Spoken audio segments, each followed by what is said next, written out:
다 함께 사도신경 고백함으로 5월 26일 수요일 부활절 기도여행을 시작하겠습니다.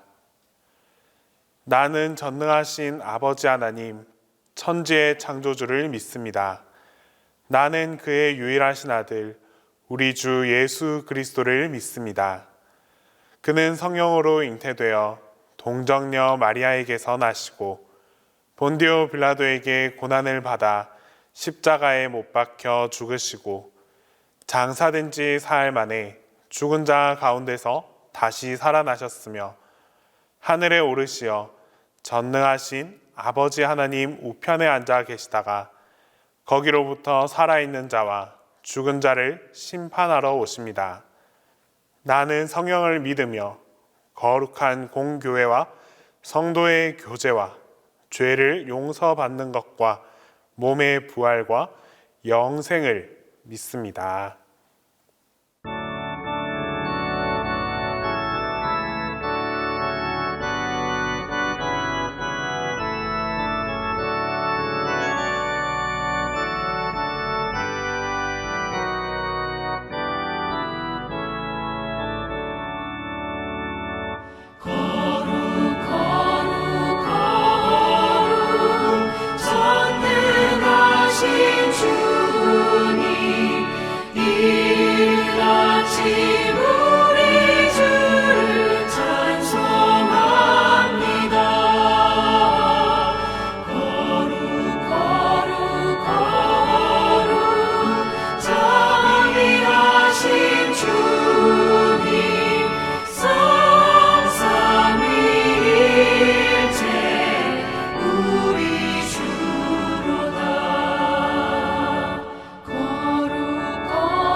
오늘 우리에게 주시는 하나님 말씀은 이사야 6장 1절에서 3절 말씀입니다.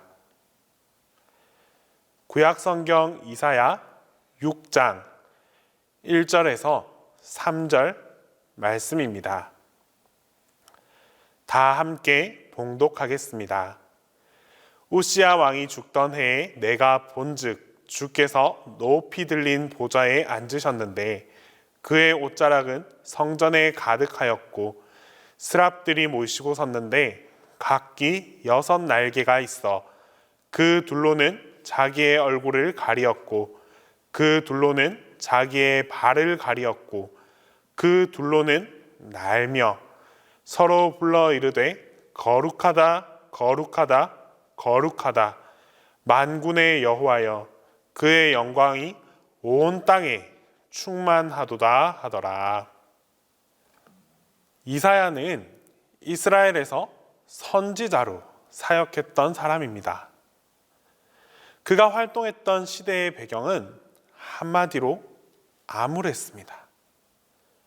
조국 이스라엘은 제국들의 그 패권 쟁탈로 인해 곧 주권을 잃어버릴 그런 상황에 처해 있었습니다. 내부적으로도 남북으로 분단되어 국력이 분산되고 또 약화되었습니다. 뿐만 아니라 백성들 또한 신앙적 그리고 도덕적 회의에 빠져 있는 그런 총체적인 난국이었습니다. 오늘 본문은 남유다 사람 이사야가 이런 파란만장한 격동기 한 가운데서 하나님의 소명에 응답하는 장면을 기술하고 있습니다. 이사야는 유다의 왕 우시야가 죽던 해에 지성소에서 스랍들이 모시고 선 그 높은 보좌에 앉으신 하나님의 영광을 환상으로 보게 되었습니다. 우시야 왕의 죽음으로 인해서 사회는 더욱더 혼란스럽고 부정해졌습니다. 그런데 이런 상황 속에서 이사야가 목격한 그 하나님의 모습은 정반대였습니다. 한마디로 거룩 그 자체였습니다. 주님께서 높이 들린 그 보좌에 앉으셨는데 6 개의 날개를 가진 스랍들이 2 날개로는 자신의 얼굴을 가리고 또 다른 2 날개로는 발을 가리고 다른 2 날개로 날며 주님께 찬양을 드립니다. 3절 말씀으로 거룩하다 거룩하다 거룩하다 만군의 여호와여 그의 영광이 온 땅에 충만하도다. 천사도 감히 바라볼 수 없는, 그래서 자신들의 얼굴을 가릴 수밖에 없는 그런 상황입니다. 그리고 그 거룩한 주권 앞에서 자신의 발을 붙잡을 수밖에 없을 만큼 하나님의 영광은 절대적으로 거룩했습니다. 이사야서 1장에서 5장까지 기록된 그 부정한 이스라엘의 속성과는 정반대의 거룩한 하나님의 영광에 그 이사야는 그만 압도당할 수밖에 없었습니다. 거룩하고 위엄스러운 하나님의 영광 앞에서 자신은 얼마나 부정했는지 스스로 본능적으로 화로다 나여 망하게 되었도다 라고 고백하기에 이릅니다. 이사야는 그래도 왕궁에 있으면서 또 성전에 지내면서 조금은 나은 사람인 줄 알았는데 하나님의 거룩하심 그 앞에서 나를 바라보니까 나의 입술이 부정한 사람이고 나는 입술이 부족한 백성 중에 거주하는 사람이다 라고 말합니다. 거룩하신 하나님 앞에 서보니 자신 또한 타락한 이스라엘 백성들과 별 차이 없는 죄인이라는 사실을 깨닫게 되었습니다.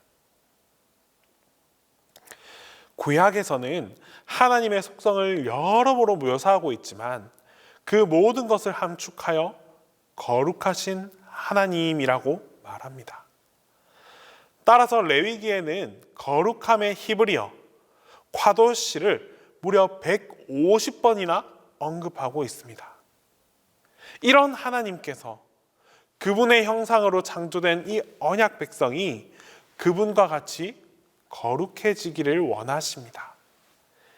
내가 거룩하니 너희도 거룩하라 라고 말씀합니다. 출애굽기 19장 5절에 보면 하나님께서 이스라엘을 애굽에서 부르신 그 궁극적인 목적에 대해서 기록하고 있습니다. 그것은 바로 하나님의 거룩한 백성과 제사장 나라를 세우기 위함이었습니다. 거룩한 백성이란 하나님의 거룩한 속성의 그 형상을 다시 회복하는 것이고, 제사장 나라란 거룩한 백성으로서 세상을 하나님께로 중보할 수 있는 것을 의미합니다. 이사야가 소명을 받은 이 시기에 이스라엘의 본질적인 문제는 사회, 정치, 경제를 넘어 바로 거룩함의 문제였습니다. 오늘날 우리 한국교회가 상대적으로 사회봉사도 많이 하고 선교사도 많이 파송하고 좋은 일도 너무나도 많이 하고 있습니다. 그런데 딱 한 가지 아쉬운 부분이 있습니다. 바로 거룩함입니다. 교회는 첫째도, 둘째도, 셋째도 거룩에 초점을 두어야 합니다. 하지만 그럼에도 불구하고 한국 교회의 거룩함은 점점 외면당하고 있고 퇴색되어져 가고 있습니다. 본질을 잃어버린 채 외적인 요소에만 치중한 나머지 교회의 정체성이 점점 쇠퇴해지고 있습니다. 같은 맥락에서 구약에 나타나는 모든 제사의 가장 큰 목적은 대속이 아니었습니다. 대속은 제사의 한 축이었지 제사의 전체가 될 수는 없었습니다. 제사의 핵심은 사람의 죄를 대속하기에 앞서서 지성소와 성막, 사람, 즉 진영 안에 있는 모든 것들을 정결하게 하는 데 가장 큰 목적이 있었습니다. 거룩하신 하나님께서 임재하기 위해 교회는 항상 정결해야만 했고, 그곳에 속한 모든 것들이 하나님의 거룩함을 지켜가야만 했습니다. 이스라엘이 타락함으로 몰락하고 있는 가운데 하나님은 거룩한 영광으로 나타나 주십니다. 이것은 이스라엘의 문제를 본질적으로 해결할 수 있는 것이 그들이 다시금 거룩해지는 데 있다라는 것을 의미합니다. 그 거룩함 앞에 회개하는 이사야에게 스랍 중에 하나가 제단에서 핀 숯을 가져와 이사야의 입술에 대어서 그를 정화시켰습니다. 그리고 천상에서 하나님의 소명이 큰 목소리로 선포되었습니다. 내가 또 주의 목소리를 들으니 주께서 이르시되 내가 누구를 보내며 누가 우리를 위해 갈까 하시니. 거룩하신 하나님의 소명이 얼마나 압도적이었는지 주님의 부르심을 들은 이 이사야는 반사적으로 내가 여기 있나이다 나를 보내소서 하고 즉시 긍정적으로 응답했습니다. 그러나 우리는 본문을 여기서 끝내면 안 됩니다. 이어지는 하나님의 말씀 9절과 10절을 보면 이사야가 전혀 예고하지 못한 것이 있습니다. 가서 이 백성에게 이르기를 너희가 듣기는 들어도 깨닫지 못할 것이요 보기는 보아도 알지 못하리라 하여 이 백성의 마음을 둔하게 하며 그들의 귀가 막히고 그들의 눈이 감기게 하라. 이사야가 전해야 하는 하나님의 말씀은 그가 기대했던 그 말씀이 아니었습니다. 좋은 소식, 굿뉴스가 아니라 하나님의 심판을 대변해야 하는 말씀이었습니다. 하나님의 거룩은 때론 우리가 생각하는 그 거룩이 아닐 수 있습니다. 축복이 아니라 심판이라 할지라도 하나님의 말씀에 순종하고 또 그 말씀대로 행하는 것이 바로 거룩입니다. 어떠한 상황 속에서도 거룩하신 하나님을 떠올리며 그분의 거룩함을 내 안에서 내주하게 하는 것이 거룩을 위한 노력이자 실천입니다. 그러한 순종의 거룩을 행하고 나아갈 때에 하나님께서 우리에게 진정한 자유와 축복으로 함께해 주십니다. 기도하겠습니다. 거룩하신 삼위의 하나님, 오늘도 주님의 말씀을 듣고 주님을 향해 찬양할 수 있도록 인도해 주심에 감사드립니다. 하나님, 우리의 삶 속에서 거룩하신 하나님을 잊지 않게 하여 주시옵소서. 가장 위대하고 가장 경이로운 주님의 거룩함을 기억하게 하시고 거룩함을 통해 날마다 기쁨으로 찬양하며 살아가게 하여 주시옵소서. 때론 삶의 자리에서 경험하는 여러 가지 어려움과 고통으로 인해 거룩한 삶을 살아가지 못할 때가 있습니다. 그럴 때마다 나의 삶을 돌아보게 하시고 회개하게 하옵소서. 주님께서 원하시는 거룩한 삶을 살아가기 위해 노력함을 통해서 나 자신이 가장 정결해질 수 있기를 소망합니다. 정결한 삶을 살아가는 우리 모두에게 하나님께서 친히 내주하여 주셔서 언제라도 항상 함께하여 주시옵소서. 주님, 이 시간 특별히 취업을 준비하는 청년들을 위해 기도합니다. 시국적인 상황과 이 현실이 만만치 않습니다. 이런 현실 앞에 실패를 경험하고 좌절을 경험하는 청년들이 점점 늘어가고 있습니다. 청년들이 주님 앞에 기도로 간구하게 하시고 세상의 능력이 아닌 하나님의 능력으로 담대히 나아가게 하여 주시옵소서. 어둠이 깊어질수록 주님을 바라보게 하시고 실패가 반복될수록 주님을 더욱 의지할 수 있는 우리 청년들이 다 되게 하여 주시옵소서. 결국에는 주님께서 우리 모든 청년들에게 형통의 축복을 허락하여 주시옵소서. 주님께서 길을 보여주시고 주님께서 그 길을 열어주시옵소서. 이제 주님께서 가르쳐 주신 기도를 다 함께 하겠습니다. 하늘에 계신 우리 아버지, 아버지의 이름을 거룩하게 하시며 아버지의 나라가 오게 하시며 아버지의 뜻이 하늘에서와 같이 땅에서도 이루어지게 하소서. 오늘 우리에게 일용할 양식을 주시고 우리가 우리에게 잘못한 사람을 용서하여 준 것 같이 우리 죄를 용서하여 주시고 우리를 시험에 빠지지 않게 하시고 악에서 구하소서. 나라와 권능과 영광이 영원히 아버지의 것입니다.